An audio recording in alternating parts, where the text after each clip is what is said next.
ನಮಸ್ಕಾರ. ದೃಶ್ಯ ಜೊತೆ ಮಾತುಕತೆ ಕನ್ನಡ ಪಾಡ್ಕಾಸ್ಟ್ ಚಾನಲ್ಗೆ ಸ್ವಾಗತ. ನಮ್ಮ ಹಿಂದಿನ ಸಂಚಿಕೆಯಲ್ಲಿ ವಿಷ್ಣುವಿನ ದಶಾವತಾರದ 3 ಅವತಾರಗಳ ಬಗ್ಗೆ ತಿಳ್ಕೊಂಡ್ವಿ.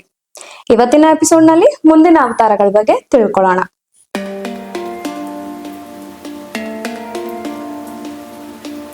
ಅವತಾರಗಳ ಬಗ್ಗೆ ತಿಳ್ಕೊಳ್ಳೋದಕ್ಕೆ ಮುಂಚೆ ನಮ್ಮ ವ್ಯೂವರ್ಸ್ ನಮ್ಗೆ ಸಾಕಷ್ಟು ಕಮೆಂಟ್ಸ್ ಮತ್ತೆ DMs ಗಳನ್ನ ಕಳಿಸಿದ್ದಾರೆ.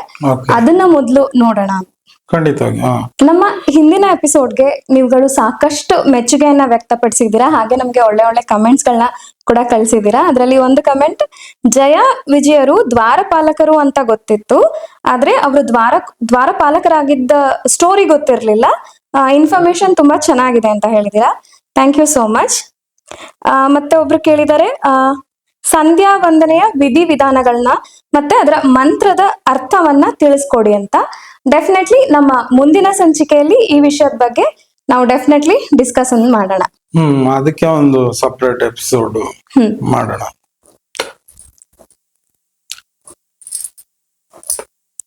ಇನ್ಫಾರ್ಮೇಟಿವ್ ಅಂತ ಹೇಳಿ ಒಬ್ರು ಕಮೆಂಟ್ ಮಾಡಿದ್ದಾರೆ. ತುಂಬಾ ಒಳ್ಳೆಯ ಮಾಹಿತಿ ತಿಳಿಸಿದ್ದೀರಿ, ಧನ್ಯವಾದಗಳು ಅಂತ ಹೇಳಿದ್ದಾರೆ. ನಿಮ್ಗೂ ಕೂಡ ಧನ್ಯವಾದಗಳು. Nice information, thanks. ಅವತಾರಗಳಲ್ಲಿ ನಾವು ಮೋಹಿನಿ ಅವತಾರವನ್ನ ಯಾಕೆ ಕನ್ಸಿಡರ್ ಮಾಡಲ್ಲ ಅಂತ ಒಬ್ರು ಕೇಳಿದ್ದಾರೆ.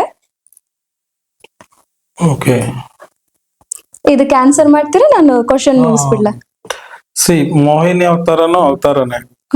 ದಶಾವತಾರದಲ್ಲಿ ದಶಾವತಾರದ 10 ಅವತಾರದಲ್ಲಿ ಆ ಲಿಸ್ಟ್ ಅಲ್ಲಿ ಬಂದಿಲ್ಲ ಅಷ್ಟೇ. ಮೋಹಿನಿ ಅವತಾರನು ಕೂಡ ಒಂದು ಅವತಾರನೇ. ನಾನು ಅದೇ ಹೇಳ್ದೆ, ಸಮುದ್ರ ಮಂಥನದಲ್ಲಿ ಮತ್ತಿನ್ನೆರಡು ಅವತಾರ ಬರುತ್ತೆ ಅಂತ. ಸೊ ಈ ದಶಾವತಾರಗಳನ್ನ ಮುಗಿಸಿ ನಾವು ಮತ್ತೆ ಇತರ ಅವತಾರಗಳ ಬಗ್ಗೆ ನೆಕ್ಸ್ಟ್ ಮಾತಾಡ್ತೀವಿ ಮುಂದಿನ ಎಪಿಸೋಡ್ಗಳಲ್ಲಿ. ಅದರಲ್ಲಿ ಖಂಡಿತವಾಗಿ ಮೋಹಿನಿ ಅವತಾರದ ಬಗ್ಗೆ ನಾನು ಡಿಸ್ಕಸ್ ಮಾಡೋಣ. ಒಂದು ಕ್ವಶನ್ ಏನ್ ಕೇಳಲಾಗಿದೆ ಅಂದ್ರೆ, ಧನ್ಯವಾದಗಳು, ತುಂಬಾ ಒಳ್ಳೆಯ ಮಾಹಿತಿ ನೀಡಿದ್ದೀರಿ. ನನ್ನ ಪ್ರಶ್ನೆ ನಿಮ್ಮ ವಿಷಯಕ್ಕೆ ವಿಪರೀತವಾಗಿದೆ. ದೈತ್ಯರು ಮತ್ತು ರಾಕ್ಷಸರುಗಳ ಉಲ್ಲೇಖ ಸತ್ಯುಗ, ತ್ರೇತಾಯುಗ ಮತ್ತೆ ದ್ವಾಪರ ಯುಗದಲ್ಲಿ ಹೆಚ್ಚಾಗಿದ್ದು ಕಲಿಯುಗದಲ್ಲಿ ತುಂಬಾ ಕಡಿಮೆ. ಹಾಗಾದರೆ ಅವರ ಉಳಿವು ಇಲ್ಲವೇ ಅಂತ ಕೇಳಿದ್ದಾರೆ ಒಬ್ರು. ಓಕೆ, ಸೊ ಇದು ಯಾರು? ದೈತ್ಯರು ಮತ್ತೆ ರಾಕ್ಷಸರ ಬಗ್ಗೆ ಕೇಳಿದ್ದಾರೆ. ದೈತ್ಯರು ಇದು ಏನ್ ಉಲ್ಲೇಖ ಇದೆ ಅಂದ್ರೆ, ಸತ್ಯಯುಗದಲ್ಲೇ ಅವರೆಲ್ಲ ಆಲ್ಮೋಸ್ಟ್ ಹೇಗೆ ಕ್ರಿಯೇಟ್ ಆದ್ರು ಹಾಗೆ ಇದ್ರು, ಅದಕ್ಕೆ ಅದು ಸತ್ಯಯುಗ. ಹೆಂಗ್ ಕ್ರಿಯೇಷನ್ ಇತ್ತು ಅದು ಸತ್ಯ. ತ್ರೇತಾಯುಗಕ್ಕೆ ಬಂದಾಗ ರಾಕ್ಷಸರುಗಳು, ಅವ್ರೇನ್ ರಾಕ್ಷಸರುಗಳು ಅಂತಿಲ್ಲ ನೋಡಿ. ರಾವಣ, ಕುಂಭಕರ್ಣ ಆ ಫ್ಯಾಮಿಲಿಯಲ್ಲೇನೆ, ಅಂದ್ರೆ ಕಶ್ಯಪರ ಮಕ್ಕಳಲ್ಲೇ ಅವರು ಇದಾಗ್ತಾರೆ. ಬ್ರಹ್ಮನ ಮಾನಸ ಪುತ್ರರ ಮಕ್ಕಳೇ ಆಗ್ತಾರೆ. ಸೊ ಯಾವಾಗ ದ್ವಾಪರ ಯುಗದಲ್ಲಿ ಅವರು ಮನುಷ್ಯರಾಗಿ ಹುಟ್ಟಿದ್ರು ಅಂತ ಉಲ್ಲೇಖ ಬರುತ್ತೆ. ದುರ್ಯೋಧನ, ಶಕುನಿ, ಕರ್ಣ, ದುಶ್ಯಾಸನ, ಈ ಎಲ್ಲ ಕೌರವರು, ತುಂಬಾ ಜನ. ಈವನ್ ಯಾದವರಲ್ಲಿ ಕಂಸ ಆಕ್ಚುಲಿ ಅವನೇನು ಅಸುರ ಅಲ್ಲ, ರಾಕ್ಷಸ ಅಲ್ಲ, ಅವನು ಒಬ್ಬ ಯಾದವ. ಜರಾಸಂಧನು ಯಾದವ್ರ ಇದ್ರಲ್ಲಿ ಇದ್ದವನು, ಅವನು ಒಬ್ಬ ರಾಜ, ಮಗಧದ ರಾಜ.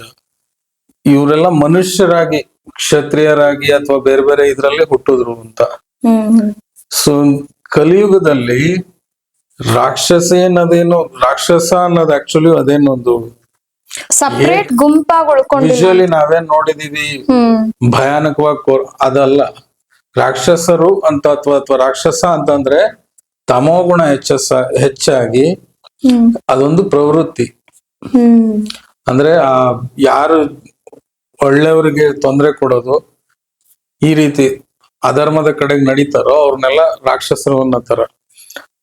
ಕೆಲವರು ಅದ್ರಲ್ಲಿ ಏನಕ್ಕೆ ಆ ರೀತಿ ಡಿಪಿಕ್ಟ್ ಆಗಿದೆ ಅಂದ್ರೆ, ಕೆಲವರು ಮನುಷ್ಯರನ್ನು ಕೂಡ ತಿನ್ನುವ ಇದಿಟ್ಕೊಂಡಿದ್ರು. ಫಾರ್ ಎಕ್ಸಾಂಪಲ್ ಬಕಾಸುರ, ಹಿಡಿಂಬಾಸುರ, ಈ ತರ ಕೆಲವರು ಕಾಡು ಇದ್ದವರು ಇದ್ರು. ಇವರೆಲ್ಲ ದ್ವಾಪರ ಯುಗದಲ್ಲಿ ಬಕಾಸುರ, ಹಿಡಿಂಬಾಸುರನ ಭೀಮ ವಧೆ ಮಾಡ್ತಾನೆ. ಸೊ ಹೀಗಾಗಿ ನಮ್ಮಲ್ಲಿ ಒಂದ್ ಮೈಂಡ್ ಅಲ್ಲಿ ಏನಿದೆ, ಅಸುರ ರಾಕ್ಷಸ ಅಂತಂದ್ರೆ ಅವರು ಏನೋ ಒಂದು ವಿಜುವಲಿ ಭಯಾನಕವಾಗಿರ್ತಾರೆ, ಇದಿರ್ತಾರೆ. ಹಾಗಲ್ಲ. ಅಧರ್ಮ, ತಮೋಗುಣ ಜಾಸ್ತಿಯಾಗಿ ಇದ್ದವರು, ಆ ರೀತಿ ಚಿಂತನೆಗಳಿಂದ ಬದುಕೋರು, ಬೇರೆಯವ್ರಿಗೆ ತೊಂದರೆ ಕೊಡೋರು, ಅಧರ್ಮದ ದಾರಿಯಲ್ಲಿ ನಡೆಯೋರು, ಇವರೆಲ್ಲ ರಾಕ್ಷಸರ ಕೆಟಗರಿಗೆ ಬರ್ತಾರೆ. ಆಮೇಲೆ ಇನ್ನೊಂದು, ಕಲಿಯುಗದಲ್ಲಿ ಆ ಇದು ಚೇಂಜ್ ಆಗುತ್ತೆ ಅಂತಾನು ಮಹಾಭಾರತದಲ್ಲಿ ಉಲ್ಲೇಖ ಬರುತ್ತೆ. ಅಂದ್ರೆ ಏನು ಸತ್ಯಯುಗದಲ್ಲಿ ನಮ್ಮ ಹೈಟ್ ಅಂಡ್ ಇದಿತ್ತು, ನಮ್ಮ ಫಿಸಿಕ್ಯಾಲಿಟಿ ಇತ್ತು, ದ್ವಾಪರ ಯುಗ ತ್ರೇತಾಯುಗಕ್ಕೆ ಬಂದಾಗ ಒಂಚೂರು ಕಡಿಮೆ ಆಯ್ತು, ದ್ವಾಪರ ಯುಗದಲ್ಲಿ ಕಡಿಮೆ ಆಯ್ತು, ಕಲಿಯುಗದಲ್ಲಿ ಇನ್ನೂ ಕಡಿಮೆ ಆಯ್ತು. ಇವತ್ತು ನಾವು ಮನುಷ್ಯರನ್ನ ಹೇಗ್ ನೋಡ್ತೀವಿ ಆ ರೀತಿ ಸತ್ಯಯುಗದಲ್ಲಿ ಇದ್ದಿರ್ಲಿಲ್ಲ. ಅವ್ರ ಹೈಟೇ ಬೇರೆ, ಅವ್ರ ಜೀವಿತಾವಧಿ ಬೇರೆ. ರಾವಣ ಅವರೆಲ್ಲ ಸಾವಿರಾರು ವರ್ಷಗಟ್ಲೆ ಬದುಕ್ತವ್ರು. ಇವ್ರಿಗೆ ಭೀಷ್ಮರಿಗೆ 800 ವರ್ಷ ವಯಸ್ಸಾಗಿತ್ತು ಅಂತಾರೆ ಅವ್ರು ಸತ್ತಾಗ. ಸೊ ಹಿಂಗಾಗಿ ನಾವಿಲ್ಲಿ ರಾಕ್ಷಸರು ಅಂದಾಗ ನಾವು ಏನು ಟಿವಿಯಲ್ಲಿ ಮೂವಿಲಿ ನೋಡ್ತೀವಿ ಆ ರೀತಿ ನಮ್ಮ ಮೈಂಡಿಗೆ ಬರುತ್ತೆ. ಕಲಿಯುಗದಲ್ಲೂ ರಾಕ್ಷಸರಿದ್ದಾರೆ. ಏನು ಅಂದ್ರೆ ಅವರು ಯಾರು ಅಧರ್ಮದ ದಾರಿಯಲ್ಲಿ ಇರ್ತಾರೆ, ಇನ್ನೊಬ್ರಿಗೆ ತೊಂದರೆ ಕೊಡೋದು, ಅವ್ರನ್ನೇ ನಾವು ರಾಕ್ಷಸರು ಅನ್ಕೋಬೇಕು. ಅಂದ್ರೆ ಅರ್ಥ ಆ ರೀತಿ ಬರುತ್ತೆ. ಒಂದು. ಎರಡನೇದು, ನಾವು ದಶಾವತಾರದಲ್ಲಿ ಯಾವಾಗ ಇನ್ನೂ ಒಂದು ಇದು ಬರುತ್ತೆ. ಸತ್ಯುಗದಲ್ಲಿ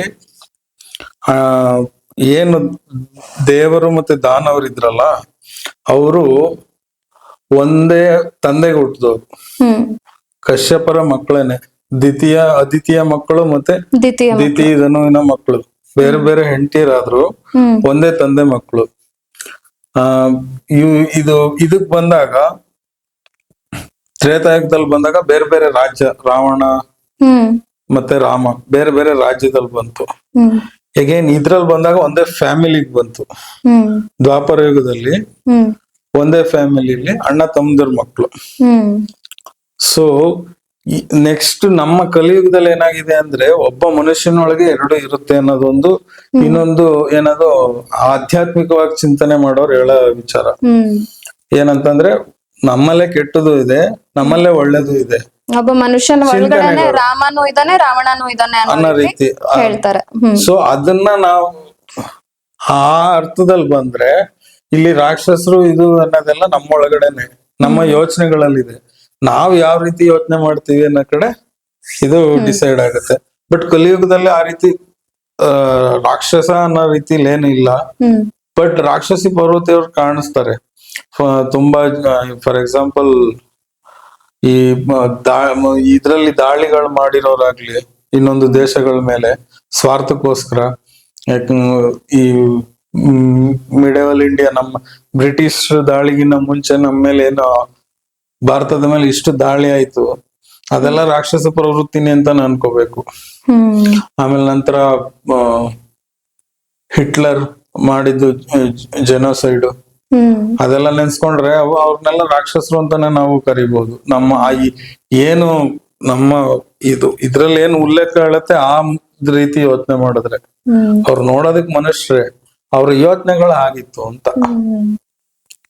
ಸೊ ನೀವ್ ಹೇಳ್ತಾ ಇರೋದೇನಂತ ಹೇಳಿದ್ರೆ, ಮನುಷ್ಯನ ಒಳಗಡೆನೆ ಒಬ್ಬ ಮಾನವ, ಒಬ್ಬ ರಾಕ್ಷಸ, ಒಬ್ಬ ದೈವಿ ಗುಣಗಳನ್ನ ನಾವು ನೋಡಬಹುದು ಅಂತ. ಹೌದು, ಕರೆಕ್ಟ್. ಆ ರೀತಿ ನಾವು ತಿಳ್ಕೊಳ್ಬಹುದು. ಸೊ ರಾಕ್ಷಸ ಅಂತ ಸಪ್ರೇಟ್ ಆಗಿ ಏನ್ 10 ಕೈ, ರಾವಣನ್ ತರ 10 ತಲೆ, ಆ ತರದ್ದು ಇದ್ದಿಲ್ದೆ ಇರಬಹುದು. ಬಟ್ ಒಳಗಿಂದ ನನ್ಗನ್ಸಿದ್ದು ಆ ಕಾಲದಲ್ಲೂ ಅವ್ರು ಆ ರೀತಿ ಇರ್ಲಿಲ್ಲ. ಅವ್ರ ಗುಣಗಳಾಗಿತ್ತಷ್ಟೇ. ನಮ್ಮ ಇದ್ರಲ್ಲಿ ಕಥೆಗಳಲ್ಲಿ ಎಕ್ಸ್ಪ್ಲೈನ್ ಮಾಡುವಾಗ ಅದೊಂದ್ ಸ್ವಲ್ಪ ಎಕ್ಸಾಗ್ರೇಟ್, ಸ್ವಲ್ಪ ಫ್ಯಾಸಿನೇಟಿಂಗ್ ಆಗಿರ್ಲಿ ಅಂತ ಹೇಳಿದ್ದಿರಬಹುದು. ಅದು ಕಥೆಯಿಂದ ನಂತರ ಅದು ಚಿತ್ರಕಥೆಗಳಿಗೆ ಬಂದಾಗ ಇನ್ನೂ ಡಿಫ್ರೆಂಟ್ ಆಗುತ್ತೆ. ಯಾವಾಗ ಅದು ಸೀರಿಯಲ್ ಅಥವಾ ಸಿನಿಮಾಗ್ ಬಂದಾಗ ಅದು ಇನ್ನೂ ಹೆಚ್ಚಿದಾಗ ಮಾರ್ಪಾಡುಗೊಳ್ಳುತ್ತೆ. ಸೊ ಈಗ ವರ್ಣನೆ ಒಂದರಿಂದ ಒಂದಕ್ಕೆ ಅದು ಚೇಂಜ್ ಆಗಿದೆ. ಸೊ ಹಾಗಾಗಿ ರಾಕ್ಷಸರು ಅಂದ ತಕ್ಷಣ ಆ ವಿಜುವಲ್ ನಮ್ಗೆ ಒಂಥರ ಇದು ರಿವರ್ಸ್ ಇಂಜಿನಿಯರಿಂಗ್ ತರ ಥಿಂಕ್ ಮಾಡ್ಬೇಕು. ನಾವ್ ರಾಕ್ಷಸರು ಒಂದಿದ್ದು ಬೇಸಿಕ್ ಮರ್ತ್ಬಿಟ್ಟಿದೀವಿ. ನಾವೇನ್ ಸೀರಿಯಲ್ ಅಲ್ಲಿ ನೋಡಿದೀವಿ ಅದೇ ರಾಕ್ಷಸ ಅಥವಾ ಹಸುರರು ಅಂತ ನಾವ್ ಅನ್ಕೊಂತಾ ಇದೀವಿ. ಬಟ್ ಹಾಗಲ್ಲ. ಮತ್ತೆ ನನಗ್ ಇನ್ನೊಂದು ಅನ್ಸಿದ್ದೇನಂತ ಹೇಳಿದ್ರೆ, ಇವ್ರು ಯಾರು ರಾಕ್ಷಸರು ಅಥವಾ ದೈತ್ಯರು, ಅವ್ರುಗಳು ಇಲ್ವೇ ಇಲ್ಲ ಅಂತ ಆಗಿದ್ರೆ ಭಗವಂತ ಮತ್ತೆ ಮತ್ತೆ ಅವತಾರ ಎತ್ತು ಬರ್ಬೇಕಾದ ಅವಶ್ಯಕತೆನೇ ಇರ್ತಿರ್ಲಿಲ್ಲ. ಅವ್ರುಗಳಿಲ್ಲ ಅಂದ್ರೆ ಅಧರ್ಮಗಳೇ ನಡೀತಾ ಇರ್ಲಿಲ್ಲ. ಸೊ ಭಗವಂತ ಅವತಾರಣಿಕೆ ಮಾಡ್ತಾ ಇದ್ದಾನೆ ಅಂತ ಹೇಳಿದ್ರೆ ಡೆಫಿನೆಟ್ಲಿ ಅವರು ಕೂಡ ಭೂಮಿ ಮೇಲೆ ಇದ್ದಾರೆ ಅಂತಾನೆ ಅನ್ಕೊಳ್ಬಹುದು. ಡೆಫಿನೆಟ್ಲಿ ದ್ವಾಪರ ಯುಗದಲ್ಲಿ ಕೃಷ್ಣನ ಇದ್ರ ವಿಚಾರದಲ್ಲಿ ಒಂದು ಉಲ್ಲೇಖ ಬಂದೇ ಬರುತ್ತೆ. ಮುಂಚೆ ಎಲ್ಲ ರಾಕ್ಷಸರಾಗೆ ಹುಟ್ತಾ ಇದ್ರು. ಬಟ್ ಯಾವಾಗ ಅವ್ರ ಮತ್ತೆ ಸಂಹಾರ ಆಯ್ತು, ಅವರು ದ್ವಾಪರ ಯುಗದಲ್ಲಿ ಕೃಷ್ಣನ ಟೈಮಲ್ಲಿ ಮನುಷ್ಯರಾಗಿ ಹುಟ್ಟಿದ್ರು, ಮನುಷ್ಯನ ದೇಹದಲ್ಲಿ ಹುಟ್ಟಿದ್ರು. ಇವರೆಲ್ಲ ಒಬ್ಬೊಬ್ರು ರಾಕ್ಷಸರು ಅಂತ ಬರ್ತಾರೆ. ದುರ್ಯೋಧನ, ದುಶ್ಯಾಸನ, ಶಕುನಿ, ಐ ಥಿಂಕ್ ಇವನ್ ಕರ್ಣ ಕೂಡ ಕೆಲವು ಕಡೆ ಉಲ್ಲೇಖ ಇದೆ.